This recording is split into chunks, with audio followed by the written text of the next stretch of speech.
मैं एक स्कूल में टीचर थी जब एक बड़ी उम्र का लड़का स्कूल पढ़ने आया। सारे बच्चे उससे डरते थे। मुझे भी वह बच्चा अजीब लगता था क्योंकि वह मुझे घूरता रहता था। एक दिन मैंने उसे क्लास से बाहर निकाल दिया, लेकिन बदले में उसने मुझे गुलाब दिया और चला गया। मैंने उसका गुलाब फेंक दिया। उस दिन के बाद वह दोबारा नहीं आया। लेकिन अब 1 साल के बाद मेरी शादी तय हो चुकी थी, तो वह रोज़ मेरे ख्वाब में आता है। शादी वाले दिन जब मैं दुल्हन बनी थी, मेरी तबीयत बिगड़ गई। घर वाले अस्पताल ले गए तो डॉक्टर ने कहा डिलीवरी का वक्त हो गया है। ये सुनकर तो मेरे होश उड़े जब उस लड़के ने। मेरा नाम रीना है, मैं लखनऊ शहर की रहने वाली हूँ। वैसे तो मेरी ज़िंदगी काफ़ी सुकून से गुजर रही थी, मगर मेरी ज़िंदगी में होने वाले एक हादसे ने मेरी ज़िंदगी बदल कर रख दी थी। ज़िंदगी कब किस लम्हे करवट बदल ले हमें पता ही नहीं चलता। समझ में नहीं आता कि क्या करें। ऐसा लगता है मानो किसी बंद गली के सिरे पर खड़े हैं, जहाँ से बाहर निकलने का कोई रास्ता नहीं मिल रहा होता। वक्त जब इम्तहान लेता है तो अच्छे से अच्छे हौसला हार जाते हैं। मेरी मम्मी एक घरेलू औरत थी। पापा मेरे बचपन में ही गुजर गए थे। मम्मी ने जैसे तैसे करके मुझे पाला था। वे मोहल्ले भर के लोगों के कपड़े सी सी कर ज़िंदगी की गाड़ी चला रही थी। लगातार मशीन पर झुके रहने से उनकी कमर में अक्सर ही दर्द रहने लगा था।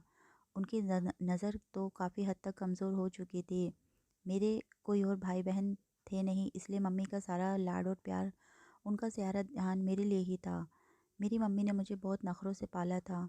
बेशक वे मुझे महंगे महंगे खिलौने नहीं दे पाती थी, मगर वे मेरा बहुत ख्याल रखती थी। उनकी बहुत ख्वाहिश थी कि मैं पढ़ाई लिखाई करूं। वे मुझे एक अच्छी ज़िंदगी देने की ख्वाहिश रखती थी। वक्त यूं ही गुजरता गया और मैं अपनी उम्र से पहले ही बड़ी हो गई थी। मुझे अपना ददियाल बिल्कुल भी याद नहीं था। मेरी मम्मी ने भी कभी उनका ज़िक्र नहीं किया था। बस मुझे इतना पता था कि उन्होंने पापा के बाद मम्मी को तन्हा छोड़ दिया था। पापा ने मम्मी से पसंद की शादी की थी, जिसकी वजह से पापा के घर वालों ने उन्हें बहू के रूप में कभी भी स्वीकार नहीं किया था। और पापा के देहांत के बाद भी उनका रवैया वैसा ही रहा था। मगर मेरा ननिहाल यहीं इसी मोहल्ले में रहता था। हमारे घर से 3 घर छोड़कर मेरे बड़े मामा का घर था, और उसके सामने वाला छोटे 2 मामा का था, जो ऊपर नीचे पोर्शन में रहते थे। हमारा भी अपना ही घर था। पापा ने अच्छे वक्त में अपना घर बना लिया था। पापा के देहांत के बाद हमारे करीबी रिश्तेदारों ने जो सलूक रखा, वे बहुत ही बुरा था। मेरी बड़ी मामी तो वैसे भी मुझे और मम्मी को बिल्कुल भी पसंद नहीं करती थी, इसलिए वह हमारा अपने घर में आना जाना बर्दाश्त नहीं करती थी। और छोटी मामी यूँ तो मुँह पर कुछ ना कहती थी, मगर पीठ पीछे पूरे मोहल्ले में अपने एहसान बताती थी। एहसान भी वो जो उन्होंने कभी किए ही नहीं थे। उन्हीं मुश्किल दिनों में मम्मी ने सिलाई मशीन संभाली और अपनी और मेरी जिम्मेदारी पूरी करने का बीड़ा खुद उठा लिया। मम्मी के इस बहुदाराना फैसले पर सभी जल भुनकर रह गए थे, क्योंकि उनका ख्याल था कि मम्मी अपनी खुददारी भूलकर उनकी चाकरी करती रहे। मगर मम्मी ने सबकी उम्मीदों पर पानी फेर दिया, तो उन सब ने हमसे मेल जोल एक हद तक ख़त्म ही कर दिया था। वक्त गुजरता गया, मैं हाई स्कूल में पहुंच गई थी। अब मुझे ट्यूशन लेने की ज़रूरत थी। बाकी सब सब्जेक्ट तो मैं खुद पढ़ लेती थी, मगर मैथ और फिज़िक्स मुझे खुद से नहीं पढ़ा जाता था। मैंने जब मम्मी से इस बात का जिक्र किया तो उन्होंने कहा कि मैं मोहल्ले में तुम्हें ट्यूशन के लिए भिजवा दूँगी। हमारे मोहल्ले में एक लड़की थी रेखा नाम की, जो मोहल्ले के बच्चों को ट्यूशन पढ़ाती थी। मम्मी मुझे उनके पास लेकर गई तो उन्होंने कहा कि ये सब्जेक्ट तो मेरा भाई पढ़ाता है, मैं नहीं पढ़ा सकती, मैं उसे बता दूंगी, वे पढ़ा देगा। मम्मी मान गई, मगर मैं थोड़ा सा हिचकिचा रही थी, क्योंकि मैंने आज तक अपने कज़िन से भी बात नहीं की थी। मुझे मर्दों से बात करते हुए हिचकिचाहट होती थी, मगर अब मजबूरी थी, मुझे पढ़ना था। बोर्ड के इम्तहान थे। मैं अगले दिन वहाँ से ट्यूशन के लिए जाने लगी थी। रेखा दीदी के भाई मोहित शाम को मुझे और बाकी बच्चों को ट्यूशन देते थे। वे काफ़ी अच्छे इंसान थे और बहुत अच्छे से समझाते थे। उनके पास मोहल्ले की बहुत सारे लड़के लड़कियां पढ़ते थे। शुरू में मुझे काफ़ी मुश्किल हुई थी, मगर उनके पास मेरी उम्र और क्लास के और भी बच्चे ट्यूशन लेते थे, इसलिए मुझे इस तरफ से तो तसल्ली हो गई थी। मैं ये बात अच्छी तरह जानती थी कि जिन बच्चों के सर पर किसी माँ बाप में से किसी एक का भी साया उठ जाता है, तो उन्हें बहुत सोच समझ कर हर कदम उठाना पड़ता है, क्योंकि उन्हें पता होता है कि कुछ भी गलत होने पर उनका साथ देने के लिए उनके साथ खड़े वाना कोई नहीं होता। मैं भी ऐसी ही एक बच्ची थी।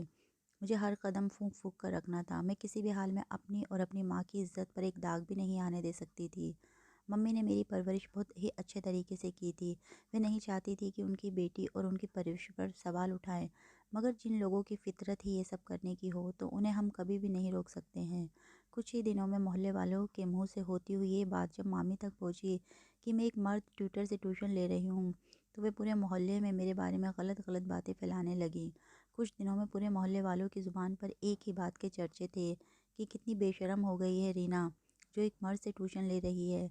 ये सब कहते हुए लोग ये भूल गए थे कि उनके अपने घरों की बेटियां भी वहीं पढ़ती हैं। ये बातें होती होती मेरी मम्मी के कानों तक भी पहुंच गई थी और यही सब से उनके सब्र का बांध टूट गया था।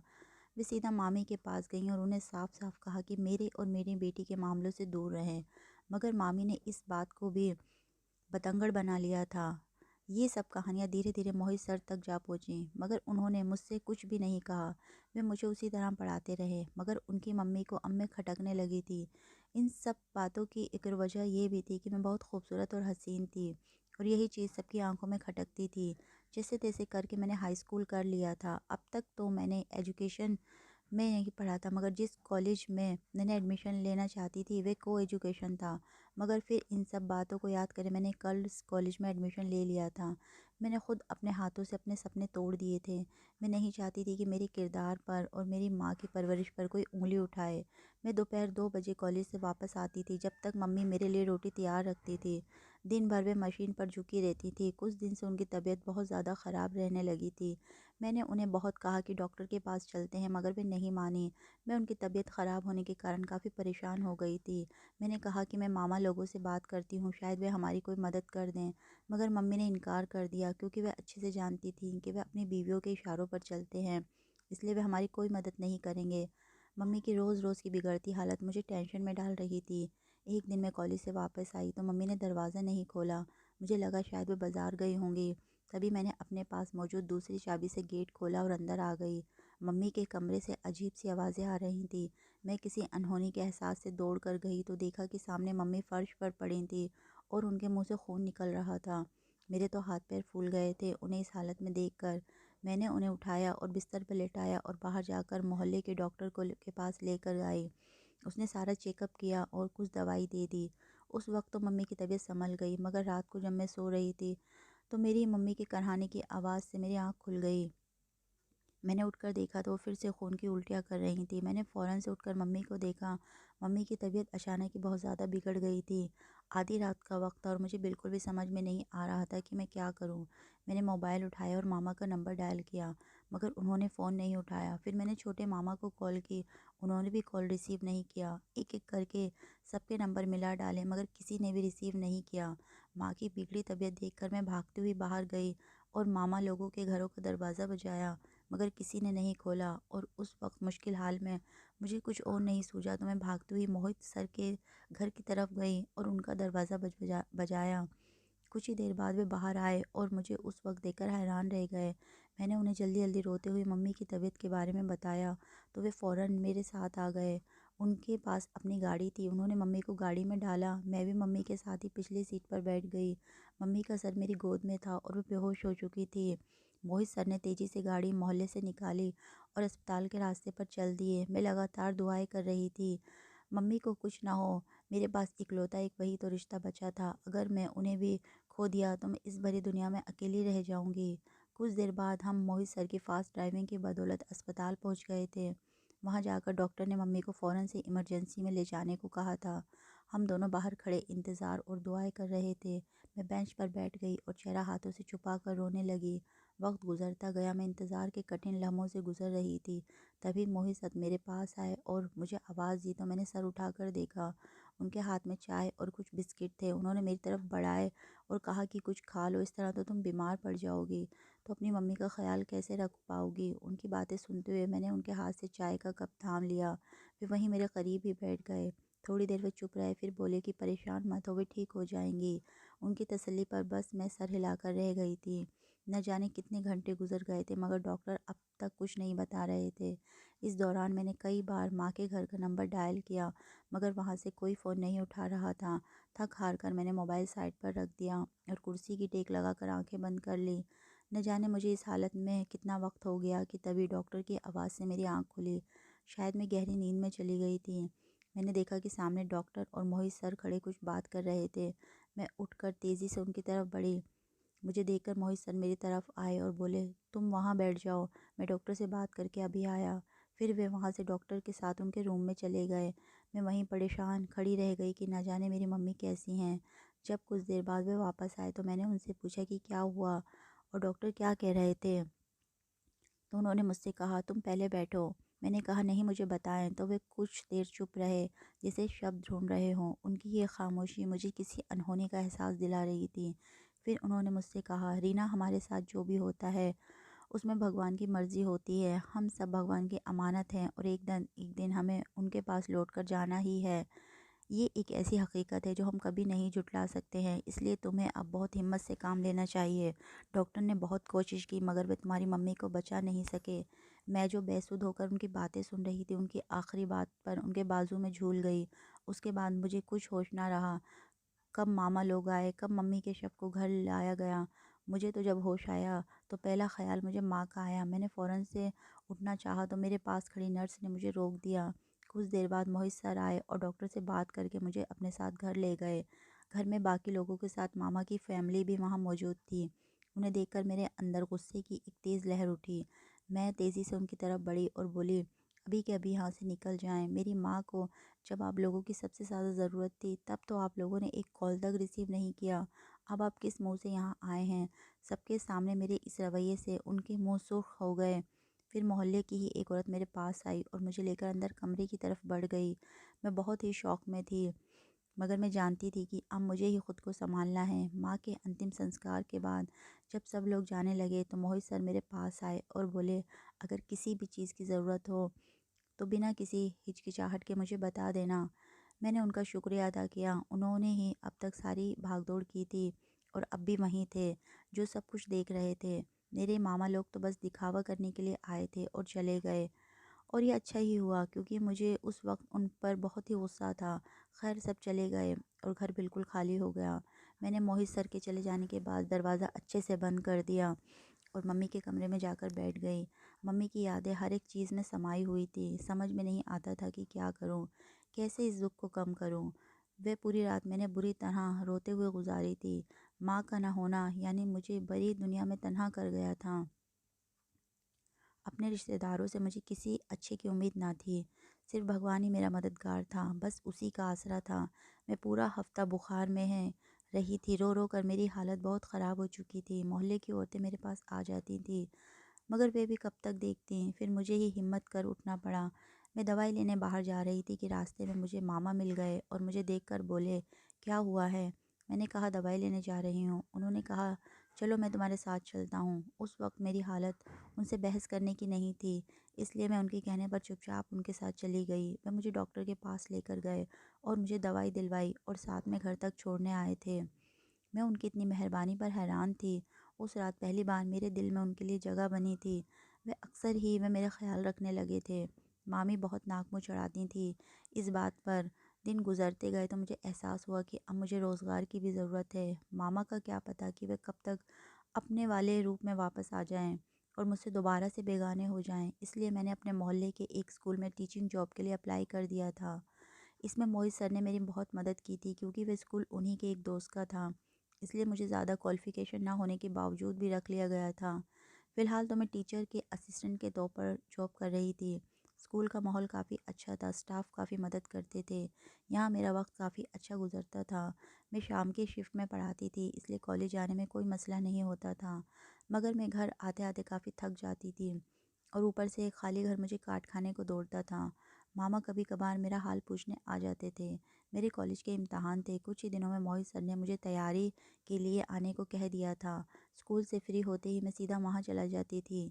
मामी को जब इस बारे में पता चला तो उन्होंने मामा को भड़काना शुरू कर दिया। मामा ने उनकी बातों में आकर मुझे कहा कि तुम मोहित के पास आइंदा पढ़ने नहीं जाओगी। मैंने साफ मना कर दिया और कहा कि मैं जाऊंगी, जिसके बाद मामा गुस्से में वहाँ से चले गए और उन्होंने मुझसे बात करना भी छोड़ दिया। दिन यूं ही गुजरते जा रहे थे, तभी उन्हीं दिनों स्कूल में एक नया लड़का आया। वे क्लास के दूसरे बच्चों से उम्र में काफ़ी बड़ा था और सभी बच्चे उससे दबते थे। वे काफ़ी अजीब था, हर वक्त मुझे घूरता रहता था। एक दिन उसकी हरकत से तंग आकर मैंने उसे क्लास से बाहर निकाल दिया था।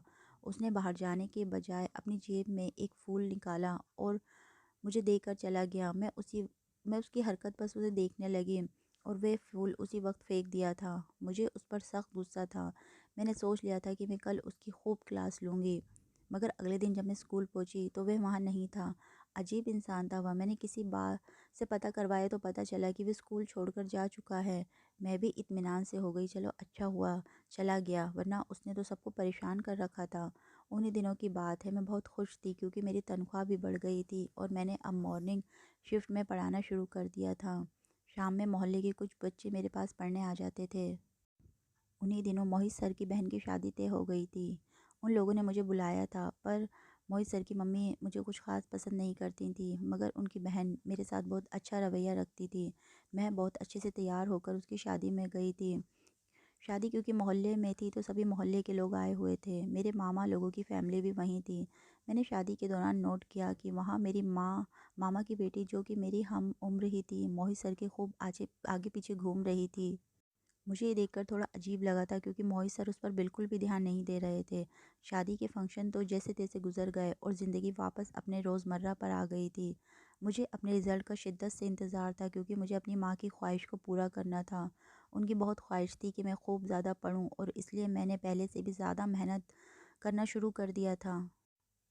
उन्हीं दिनों मेरी ज़िंदगी में एक और मोड़ आया। ये गर्मियों की तपती दोपहर की बात है कि एक दिन मेरी हालत काफ़ी ज़्यादा ख़राब हो गई थी। बुखार तो कई दिनों से महसूस हो रहा था, मगर मैं तबीयत ख़राब में भी छुट्टी नहीं करती थी। इसलिए इस हाल में भी स्कूल पढ़ाने चली गई। वापसी पर बोझल कदमों से अपनी गली में दाखिल हुई कि तेज़ चक्कर आने की वजह से सामने से आती हुई गाड़ी को देख नहीं पाई और उससे टकरा गई। जब मुझे होश आया तो मैंने खुद को अस्पताल में पाया। नज़र घुमा कर देखा तो मेरे पास ही मोहित सर बैठे थे। मेरे होश में आने पर डॉक्टर ने मेरा चेकअप करके घर जाने की इजाज़त दे दी। मोहित सर मुझे अपने साथ घर ले आए। मेरी तबीयत क्योंकि अभी भी पूरी तरह से ठीक नहीं थी, तो मुझे सहारा देकर अंदर लेकर जा रहे थे। और ये सीन मेरी मामा की बेटी ने देख लिया था। मैं नहीं जानती कि वे इस चीज़ को इतना इशू बना देगी। उसने अपने फ़ोन पर हमारी तस्वीर ले ली थी और बाद में मामा और मामी को दिखाई, जिस पर मामा आग बबूला हो गए। उन्होंने पूरे मोहल्ले के सामने मोहित और मुझे बेइज्जत करके रख दिया। फिर अक्सर ही मेरी कज़िन किसी न किसी बात को लेकर मेरे किरदार को निशाना बनाने के लिए मोहल्ले भर में बातें फैलाने लगी थी। न जाने क्या सोचकर एक दिन मोहित सर मेरे पास आए और सीधे-सीधे मुझसे कहा कि क्या तुम मुझसे शादी करोगी? पहले तो मैं हैरान रह गई। फिर उन्होंने मुझे समझाया कि अगर हमारे बीच एक जायज़ रिश्ता बन जाएगा, तो लोगों की ज़ुबानें खुद ही बंद हो जाएँगी। मैंने कहा वह सब तो ठीक है, मगर आपकी मम्मी कभी नहीं मानेंगी। उन्होंने कहा वे बस मोहल्ले वालों की ज़बानों से तंग आ जाती हैं, वरना वे तुम्हें बहुत पसंद करती हैं। मैंने उनकी बात सुनकर कहा ठीक है, जैसा आपको ठीक लगे, क्योंकि उनकी बात भी ठीक ही थी। अब हमारे बारे में लोग बातें बनाने लगे थे, मगर मैं नहीं चाहती थी कि वे किसी दबाव में आकर शादी करें। इसलिए जब मैंने उनसे पूछा तो उन्होंने कहा कि वे अपनी पूरी रजामंदी के साथ ये कह रहे हैं। उस दिन मेरी हाँ सुनने के बाद उन्होंने अपनी मम्मी से बात करके मेरा रिश्ता मामा के यहाँ भिजवा दिया। उन सब ने इस रिश्ते को रोकने की बहुत कोशिश की, मगर फिर मोहल्ले के कुछ बड़ों के बीच में बात बढ़ जाने की वजह से ये रिश्ता पक्का हो गया। मेरी शादी की तैयारियां शुरू हो गई थी। मोहित ने हर चीज़ मेरी पसंद को नज़र में रखकर शादी में करी थी और मुझे उन्हीं दिनों अजीब किस्से सपने सताने लगे थे। अक्सर स्कूल वाला लड़का मेरे ख्वाब में आने लगा था। मैं परेशान हो गई थी। शादी वाले दिन भी मैं उन्हीं ख्वाबों की वजह से परेशान थी और बस विदाई बाकी थी। इस मौके पर मुझे मम्मी की बहुत याद आ रही थी। मैं बहुत ज़्यादा रो चुकी थी।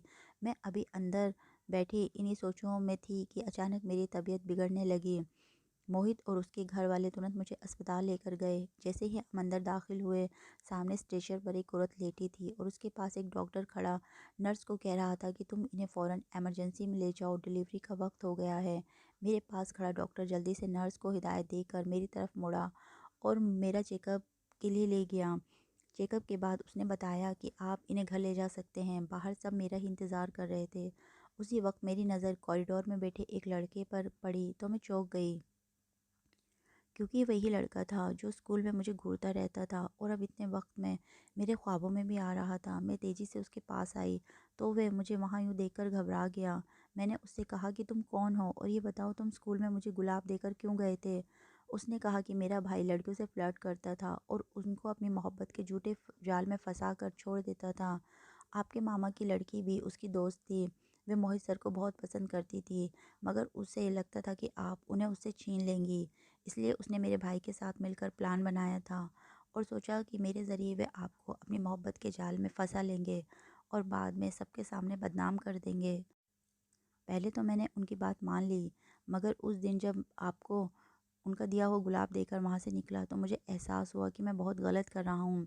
इसलिए मैंने उनकी बात मानने से इनकार कर दिया। मैं नहीं चाहता था कि आपकी ज़िंदगी मेरी वजह से तबाह हो।